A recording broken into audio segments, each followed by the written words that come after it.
Pessoal, quero indicar um livro hoje, né? Depois de algum tempo que acabei não fazendo mais vídeos para o canal, várias coisas aconteceram e acabei não tendo ideias ou não tendo tempo, né? Mas quero ver se eu retomo algumas indicações como eu costumo fazer de leitura, né? E hoje eu quero deixar esse livro aqui, A Igreja Católica e a Conversão, A Igreja Católica e Conversão, do magistral Gilbert Keith Chesterton. O Gilbert Keith Chesterton. É um livro que foi produzido, né, pela Sociedade Chesterton Brasil. Um livro curtinho, bem bacana. Fala muito com quem é, com quem vem, é egresso de alguma confissão protestante, principalmente, para a Igreja Católica. O Chesterton mesmo era de confissão anglicana, né? Só que, assim como explica a história aqui, e ele mesmo explica, ele começou a defender a Igreja Católica antes de se tornar católico, ou antes de pelo menos assumir a confissão, né, de assumir a fé católica. Mas a coisa mais interessante ali, até a conversão do Chesterton mesmo foi um pouco tardia, ele converteu-se com mais de 40 anos, e o mais interessante é uma coisa que ele fala aqui no livro, do itinerário da vinda dele para o catolicismo. Seria um itinerário que eu já percebi não só comigo, mas com outros convertidos. É um itinerário muito semelhante ao que nós fizemos. É lógico, eu pelo menos não tenho assim a mínima, o menor traço da genialidade do Chesterton, né? Eu sou assim a unha do pé mais suja do Chesterton, em relação à genialidade dele. Eu não tenho genialidade nenhuma, né? Mas os três pontos que ele toca, e isso é bem interessante para quem está fazendo também essa jornada, seriam os três pontos de uma jornada intelectual rumo à Igreja Católica. E o primeiro deles é o passo que seria você olhar para a Igreja de uma forma justa. O que acontece? Com tanta propaganda, principalmente propaganda protestante, propaganda maçônica, na verdade propaganda maçônica não, mas com tanto trabalho da maçonaria, do iluminismo, tanta propaganda que veio realmente protestante nos últimos aí, sei lá, 500 anos, ou principalmente nos últimos 250, 300 anos, é difícil você encontrar hoje uma maneira de você naturalmente olhar para a Igreja Católica com sinceridade ou com justiça. Mesmo os católicos ou alguns católicos acabam não olhando para a Igreja com justiça. Acabam, assim, de certa forma, até aceitam a religião, mas trazem aqueles pensamentos bem bem pautados assim em pensamentos iluministas, em ideias protestantes em relação àquilo que a igreja é. Então, a primeira coisa que o Chesterton fez, em geral, a primeira coisa que se deve fazer numa jornada rumo ao catolicismo, rumo à igreja, ou pelo menos, se você quiser ser justo com a igreja, você olhá-la com justiça. E foi esse o primeiro passo que Chesterton deu na sua caminhada, né? Eu confesso que foi o primeiro passo que eu tentei dar na minha caminhada também. Por isso que esse livro fala muito comigo. Eu achei muito interessante, logo aqui no prefácio, o Dale Ahlquist, que é o presidente, né, da Sociedade Chesterton americana. Deixa eu só ver aqui, meu filho. Ele já, na verdade, um prefácio aqui escrito pelo padre Demétrio Gomes, e ele coloca já esses três pontos que o Chesterton elenca, tá?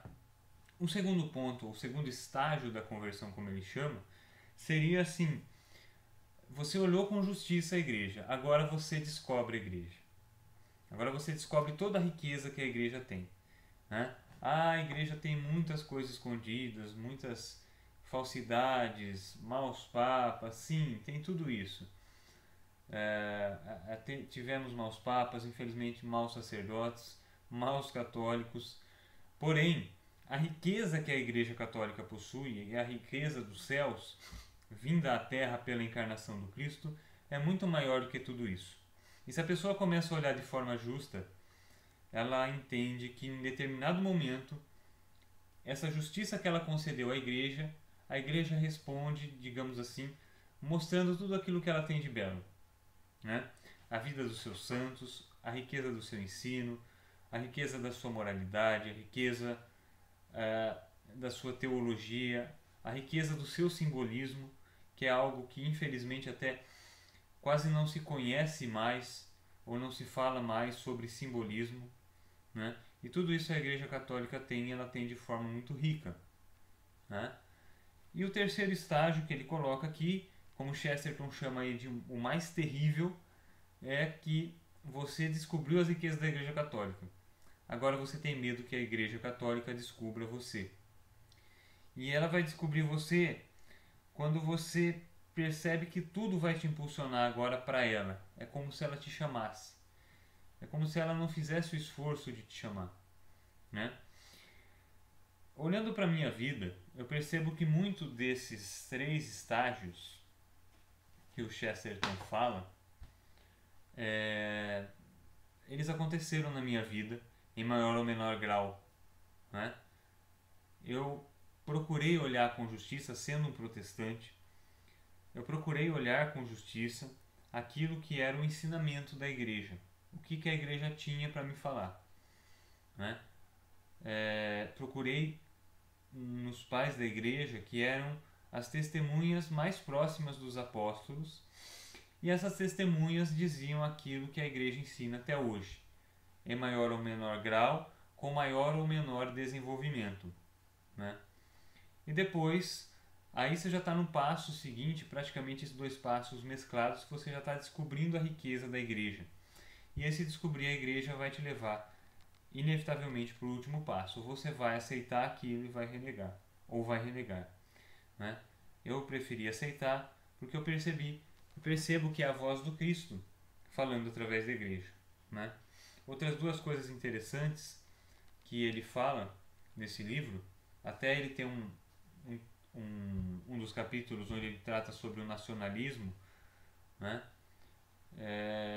Que a Igreja Católica ela tira, segundo as palavras dele, o indivíduo da degradante condição de ser escravo do seu tempo, né?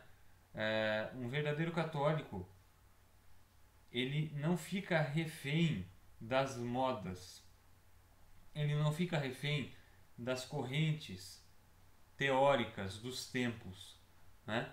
Como infelizmente hoje tem muitos católicos que acabam abraçando o espiritismo, tem muitos católicos que se tornam maçons, tem muitos católicos que entram até no nacionalismo exacerbado, colocam o nacionalismo acima da igreja. Isso tem acontecido muito hoje em dia.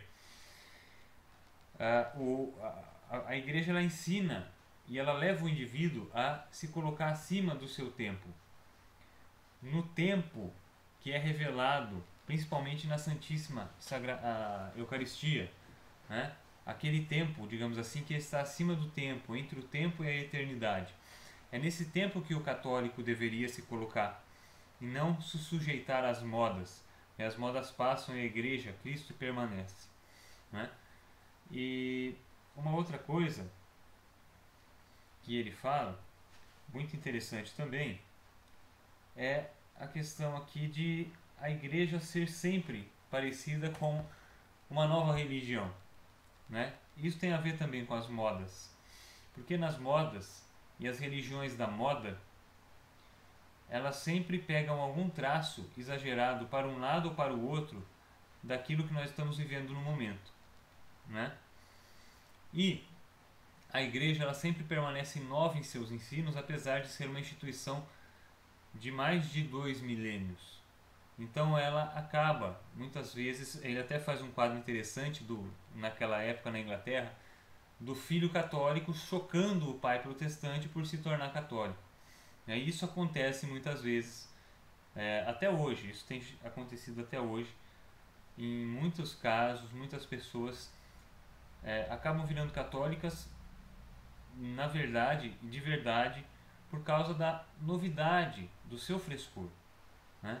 A Igreja Católica é uma igreja que está sempre com uma novidade, ela é sempre nova ao mesmo tempo que ela é sempre a mesma na sua tradição, no seu ensino, né? E foi esse o itinerário que ele fez. Ele fala muitas coisas interessantes.